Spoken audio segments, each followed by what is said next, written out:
আপনি মাত্র ৫,০০০ টাকা ইনভেস্ট করে কিভাবে ৫০০ টাকা ইনকাম করবেন দৈনিক, সেরকমই একটি ব্যবসায়িক আইডিয়া নিয়ে হাজির হয়েছি। আমার ভিডিওর শুরুতে যে গাড়িটি দেখতে পাচ্ছেন, ইনি একজন ভ্রাম্যমাণ এবং ভাসমান দোকানদার। এর মূলত ইনভেস্ট হইলে গিয়ে এই সাইকেলটি।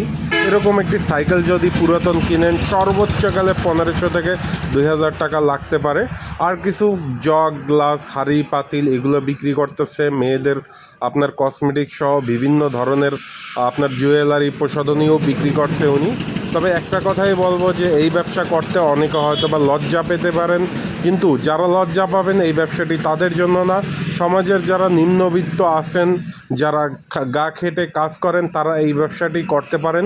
খুবই একটি লাভজনক ব্যবসা। এবং আর এই ব্যবসাটিকে অবশ্যই আপনাকে সাইকেল চালাতে জানতে হবে। এখানে দেখতে পাচ্ছেন যে আমি বলছিলাম মেয়েদের জুয়েলারি আইটেম, শ্যাম্পু এগুলো সামনে উনি ঝুলান। এবং বিভিন্ন ধরনের এখানে দেখেন একটি বাঁশ দিয়ে উনি করে নিছে। আর এখানে যেটা দেখছেন সেটা মগ, গ্লাস, হাঁড়ি, পাতিল এগুলো সহ বিভিন্ন রকম আপনি পণ্য নিয়ে ব্যবসা করতে পারেন।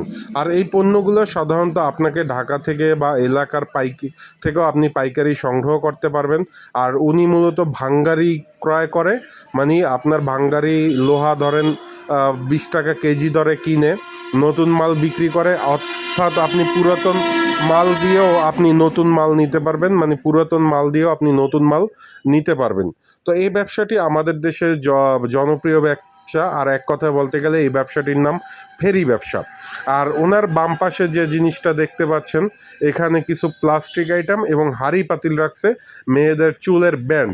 আর এই আইটেমগুলো সর্বোচ্চ যদি আপনি ৩,০০০ টাকার কিনেন, মোর দ্যান অ্যানাফ, মানে ৩,০০০ টাকার ভিতরে আপনি ক্রয় করবেন। আর ডেলি কমপক্ষে আপনি ২,০০০ টাকা বা ১,৫০০ টাকা বিক্রি করলে আপনার ৫০০ টাকা ব্যবসা থাকবে। এখানে শুধু ব্যবসা সেটা না, এখানে কিন্তু ভাঙ্গারিটাও তার একরকম ব্যবসা, কারণ এই ভাঙ্গারি মাল দিয়েও তার কিছুটা ইনকাম আসে। আমি আপনাদেরকে দেখাচ্ছি যে শুধুমাত্র ২টি চাক্কায় সাইকেলে এই সিস্টেমটি করে নিছে। তো আপনারা বুঝতেই পারতেছেন যে এই ব্যবসাটা কত সহজ। মানুষ ইচ্ছা থাকলে সব কিছুই করা সম্ভব। তো সেই ইচ্ছাটাকেই আমরা এখানে দেখছি যে উনি তার ইচ্ছা এবং মনোবল দিয়ে উনি ব্যবসাটি চালিয়ে নিচ্ছে। আর দেখেন যে এই যে ভাঙ্গারির টিন, তারপর হইলে গিয়ে রড, লোহার রড এগুলো নিচ্ছে। তো আমার কাছে বেশ ভালো লাগছে এক কথায় বলতে গেলে, কেননা উনি ওনার সততার সহিত ব্যবসা করছেন এবং উনি ব্যবসা চালিয়ে নিচ্ছেন। এই জন্য আমি ওনাকে সাধুবাদ জানাই, কেননা উনি পরিশ্রম করে ব্যবসা করে খাচ্ছেন।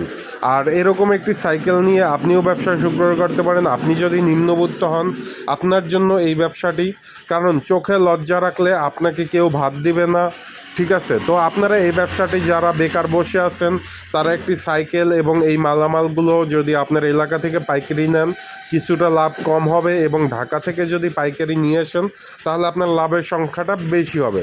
তো একবার হইলেও ঢাকা যাওয়া উচিত। তো উনি পিছনেও কিন্তু প্লাস্টিক আইটেম রাখছে, এটা দিয়ে উনি বিভিন্ন গ্রামগঞ্জে মার্কেট করে বেড়ান।